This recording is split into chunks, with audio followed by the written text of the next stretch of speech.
Good afternoon and welcome to another episode of Mr. Long Island Searches for Truth and Beauty, the internet program where we look for things that need to be discussed, the truths that need to be discussed on Long Island, and also the beauty of Long Island, the many different regional assets and contributions that are made by its people that make Long Island such a special place to live, work, and raise a family. My name is Mr. Watt, my name is Michael Watt, aka Mr. Long Island, and our guests today are Kyle Grant and Jeff Bennett. And Kyle and Jeff, Kyle's an actor, Jeff is a director. They have a play in Northport. The play's called Hooked, and it's at the Bare Bones Theater. And we're going to get into that because I think, one, Northport is really one of the most unsung gems of Long Island. And that's a shout out to my cousin Chris, who was born and raised in Northport, and she's an absolute, misses it something fierce. And two, live theater on Long Island. It does exist. So we want to talk about that, but first, and this is an offshoot of Long Island, such a diverse region, and every town is different, every part, North Shore, South Shore. The one thing that every town in Long Island has in common is a pizza place. And the one thing every Long Islander has in common is a strong opinion about pizza.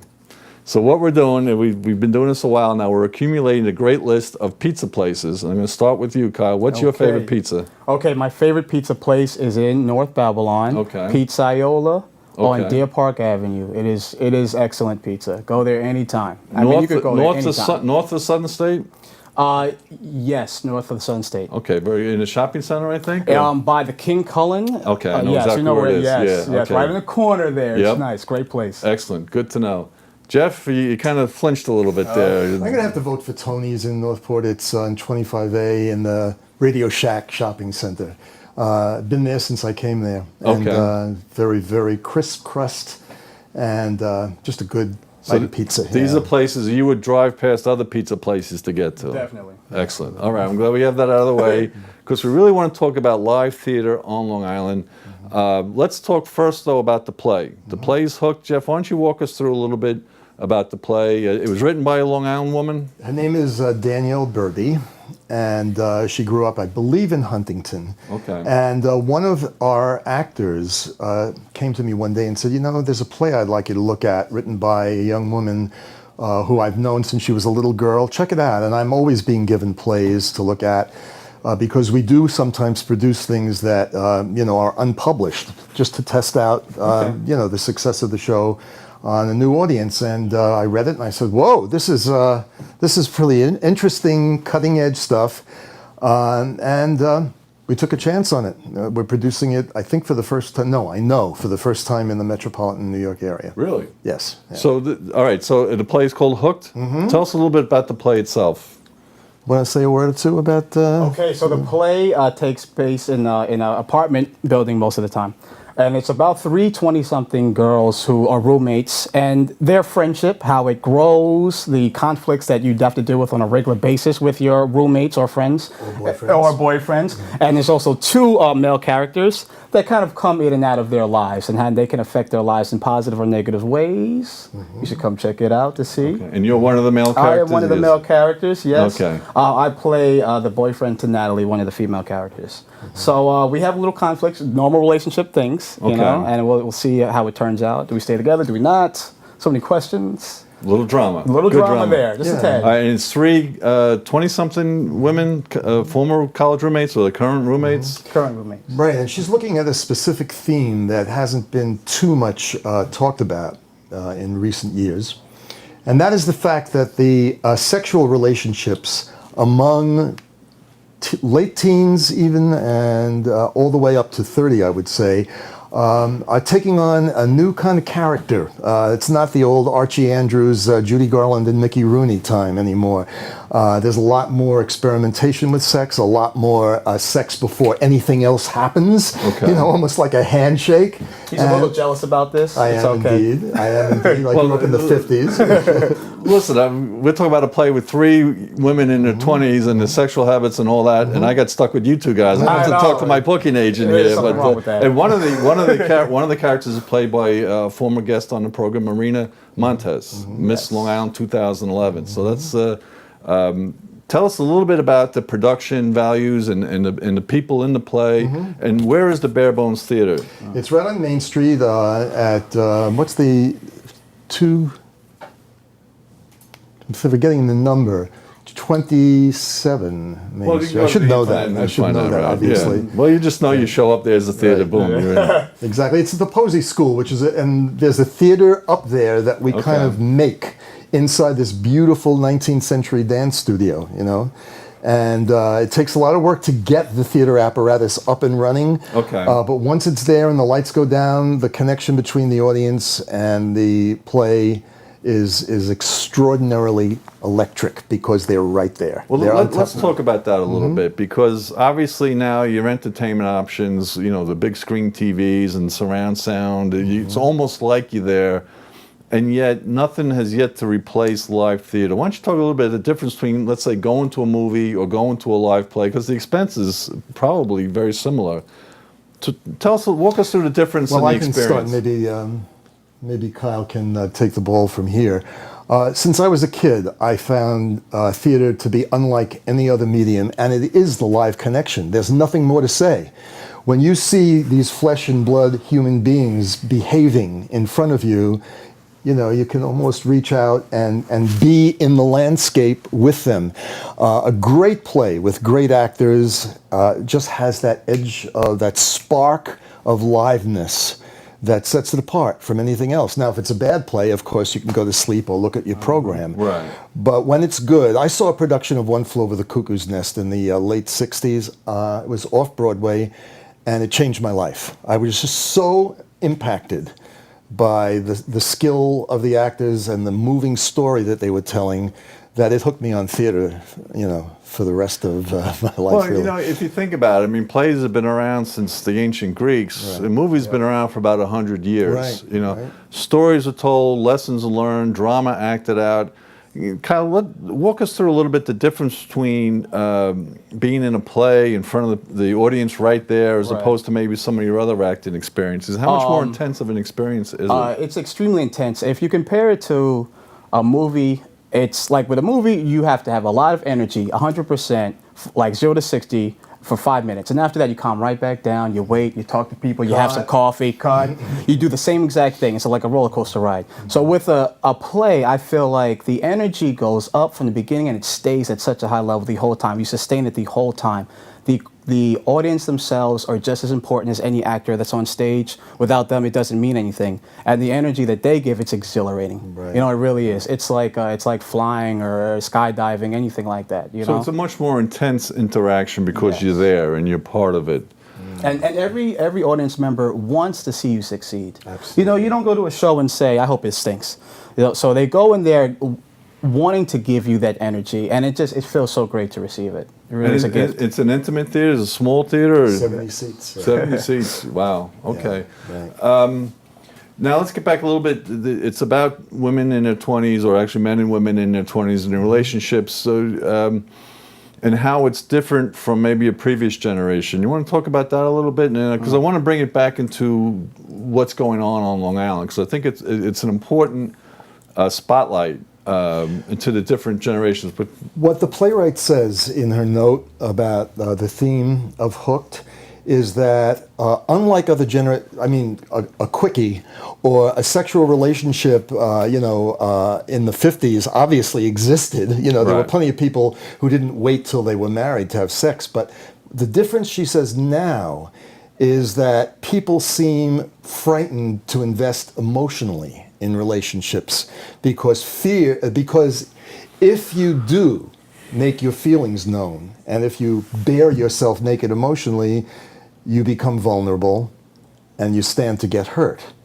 And so she is seeing, Danielle that is seeing more and more people who seem to behave that way, who are cautious about engaging affection, kindness, gentleness. It's just got to be bam, and then anything that follows, you know. so the focus is on the physical aspect of it. It seems to be up front, Right. you know, like a calling, like a business card. Okay. Or I'm exaggerating Right. with that metaphor, but there's some element of that. Yeah, It seems there to is. be like we're playing a game. And so the less you invest in that game, you're kind of winning. In reality, you're really losing, because a lot of times you'll lose a potential relationship because you didn't invest in it emotionally. Right. But it seems as if we're playing this game against each other, like almost like a tug of war with emotions. The less, the better. And generationally, is that what it's almost as if you have an entire generation of people practicing mutual masturbation versus getting involved in a relationship? I mean, Well, it's interesting because his character does, in fact, become involved in a very caring, very affectionate way with his girlfriend, and then finds out a little something about her past that begins to intrude on that. And he starts to wonder whether or not he was the fool for opening himself up wow. to this. Yeah, it's very troubling in some ways. Because you mentioned Marina before, she's learned the ropes, I think, and she plays the game with great, great skill. The character is Tess, and Tess is the one who, you know, whenever she finds it, she doesn't want to be told that's naughty. If she feels sexually attracted to a guy, she's going to go for it, and she makes no apology for that. Okay. Until again, later in the play, she begins to change her attitude towards the man that she has been most involved with over the course of the action, and that starts to lead to some upside down kind of feelings between them. Come see it. You'll know more. I was going to make a little flippant remark. Is there a happy ending? But given the nature of it, I don't know. We're not at liberty to say. Yeah.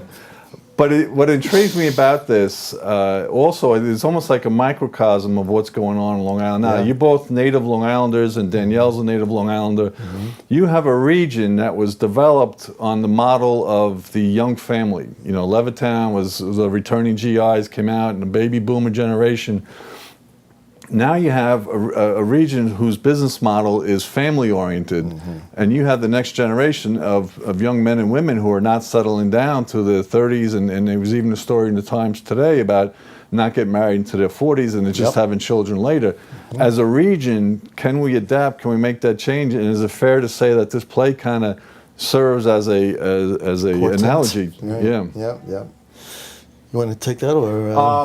I just, coming from my perspective, definitely we are getting married later on in age, and it is an issue actually trying to find a place to live on Long Island if you only have one income. Right. So I find that a lot of young guys are either moving away or they're staying in apartments.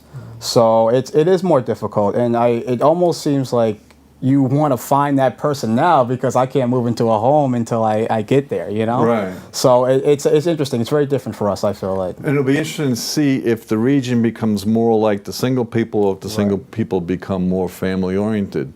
We kind of jumped into the conversation without really giving any kind of background on both of you gentlemen. I don't want to shortchange your careers or what you've done. So if you don't mind, Kyle, we'll start with you. Just tell us a little bit about how you got into acting and some of your experiences in theater. All right. So I was born at 5:03 in the morning, and at 5:05 was my debut. You may want to laser it just at that. No, I'm teasing. I started in high school. I saw a play. Actually, my brother was in the band, and it was Damn Yankees, and it really did change my life. And after that, I thought about it, and I thought about it, but I never really pursued. So one day I came to the Bare Bones Theater, and I met Jeff. We had an interview, took one class, and I was very fortunate to have him put me in 6 Degrees of Separation, which was a huge role and a huge risk, I feel like, for him. So I really do appreciate that. But that was the beginning of the love, where I felt like I could, when I was away from it, I felt like something was missing. So that was around 2006. I've been acting ever since. Now, did you go to school for that, or? I started off in school. I went to Five Towns College. I thought, I was like, you know what, I really want to do this. And then I was there, I figured, well, I really want a job. So about midway, I decided I was going to become a graphic designer. I went to Barcliff at night. I worked in the morning. And I figured I would learn to market myself. So that was the whole goal. I really felt like I needed an edge. Okay. And I kept on acting. I went away for a year or two. I'd come right back. It called me right back. So as I did, I developed more and more skill with that. I developed more skill with graphic design. It's what I do as a full-time job. And so I'm hoping that combination might get me a little step up in this acting business.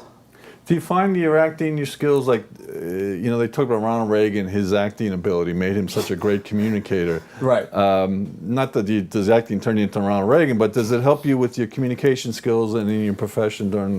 Definitely helps me with my communication skills, but I think number one, it helps me with self-acceptance. All that rejection, you have to either learn to love yourself or you'll break yourself down. So I feel like the best thing it's done for me is teach me how to accept who I am And now I am no longer afraid to be who I am in front of other people. So I just allowed to connect. Even though with you're other making people. making believe you're Yeah, somebody it's else. actually That's very interesting. I yeah. always thought that I would be someone else, but when my acting truly grew is when I started putting my own life experiences in the text. And it really did change things for me. And what other roles have you had, or is this your first? Or? I've done 6 Degrees of Separation with Okay. Jeff, which was great, all in the timing. I've Streetcar Named Desire had a small role in that one. But I try to stay as busy as I can. You know, if I'm not in a play as far as an actor, then I will be in the back and I'll be a stagehand, whatever it takes. I love being around artistic, creative people. Let me ask something. Would you, if you had your choice, Yeah. would you rather be a good guy or a bad guy? To be honest, I'd rather be a bad guy because it's more of a challenge and it's interesting. You know, it's interesting. I'm always so nice and proper. So to be a bad guy most of the time, right? Like, to be a bad guy would be great. No, the I reason would I love ask to because my test it. younger brother is an actor, screenwriter. He lives out in L.A. and he did his short, and he was Satan, and it Wow. scared the bejeebus out of me. You know, he's a guy's diaper I used to change, and now he's Satan, and he really got into it. And I was Right. like, you know, is there something deep inside him? You know, so I always thought that would be kind of, from an acting standpoint, that might even be more fun. You It's know? very intriguing. So Jeff, tell us a little bit about your background, your I career. just wanted to comment on what Yeah, Kyle sure. was saying. He's a very natural actor. I think what he does on stage has little to do with training and teaching concepts. He just knows how to make the text live. And the reason why that's extraordinary is because the first role he did is a monumental, huge. It's about a con man. You started as a bad guy, Actually, although you yes, never I did. know it Yes, because he's yes. so charming and so accepting. And Kyle just did it. You know, he just delivered it, and Right. that's extraordinary because it's a big league part. You know, so I wanted to make sure Thank you, sir. he heard that. Very nice. You want to know about yes, me? please. In the same sense as Kyle, from the moment I was, breathing and behaving, I loved shows. I loved plays. I loved to make believe. I went to summer camp, believe it or not, at the age of 3. Wow. So my parents were going through a divorce, and I think they wanted to get rid of me for the summer. Oh, it sounds so It's not sad that to kind of couch, Jeff. but it's the truth. It is the truth. So I'm at summer camp, and as I got older, I found out I was much less than talented in sports. So there was the stage, and my mother was a singer and an actress herself, and so I gravitated towards that in school all the way through, and really never stopped. I became a teacher, high school teacher for most of my professional life, and then Bare Bones happened in, I guess, 1999 to Okay. the present. So I've always been doing this, never stopped really. I love it. What's more fun? This is a new play, a new playwright. No one knows how it's going to end or what to expect. Or doing Death of a Salesman or All the King's Men or any other play that everyone would recognize. From an acting standpoint, what's more fun? What's more challenging? From an audience standpoint, would an audience member be better off? Walk me through that. Actually, I have strong feelings about that question because my father introduced me to classical music, which is probably the thing I love in the arts more than anything else. And anytime I tried to introduce him to something new after I really became into it myself, he said, I don't need to hear that. I just love all the old favorites that I grew up with. I said, Dad, at one time you didn't know those things. Right. So you must have been introduced to them, but he didn't want to hear it. And I find that when I got into theater, there's a whole bunch of favorites that people could be happy watching over and over. Nothing wrong with that. I'm not going to put down anybody else's good time. Right. But I want to introduce the audience to new stuff that is unfamiliar to them. And I think that over the years, would you say, as we've kept playing shows that are a little more edgy, a little Yes. more unfamiliar, our audiences have come to trust us. Okay. And they'll come to something new and open themselves up to it because they say, gee, the last one was pretty good. We didn't know that, remember? So, yeah, that's my feelings about that. Do you find it as a mix between people that you're starting to recognize in the audience, people who know Bare Bones and know they're going to be challenged as an audience, or do you see new and different faces? Or I have to be honest, a lot of the faces are still, the actors' friends, Right. parents, but there's a very solid base, too, of people, I think, who even subscribe now to the company, who just come for what they think is a good evening of theater. well, So- we'll wrap up on that note. I think it's important for Long Island is a region of over 3 million people, And we have beautiful downtowns in Northport. You can make a nice night. You go in, you have dinner, you can walk over to the theater. You made a point before, I thought it was great. Northport's one of the few towns where the main street goes right into the water. I mean, it's a beautiful It's harbor. beautiful. Absolutely beautiful. A lot of history there, a lot of quaintness. So you can make a really nice evening of it, but you can also kind of get out of your comfort zone and see some very talented people dive into an art form that goes back centuries, and you can do that really for just as much it was cost to go see a movie, and it benefits the region, it benefits the audience, and certainly keeps you guys employed. Northport has 5 theater companies, I think more than any town in Wow, Suffolk. I did not know that. Newsday did a spread about theater on Long Island, and they focused in one weekend on Northport alone. Okay. Yeah, so we got a lot of theater in Northport. Just worked out that way. But to sum up, it's hooked. It's at the Bare Bones Theater in downtown Northport. 57 Main Street. 57 How did I forget that? Main Street, there it is. Inexcusable. And it's you're looking for something new and different to do. It's challenging and very thought-provoking. And sexy. Definitely. And Yes. sexy. What's wrong Yes, with it's that? a great right? date idea. Well, there's the truth and beauty part. Gentlemen, I want to thank you. We have Kyle Grant and Jeff Bennett are our guests. The play is called Hooked. It's at Bare Bones Theater. The website is barebonestheater.org. .com. .com. Barebonestheater.com. And we'll have links, I would believe, also on the Daily Blue. I want to thank you both for coming here today, and good luck. Well, sorry, break a leg. Right. I'm not quite as artsy or fartsy as I'd like to be, but best of luck to you with this production. I look forward to seeing it, and I want to thank you for tuning in today. This has been Michael Watt, once again with another episode of Mr. Long Island Search for Truth and Beauty.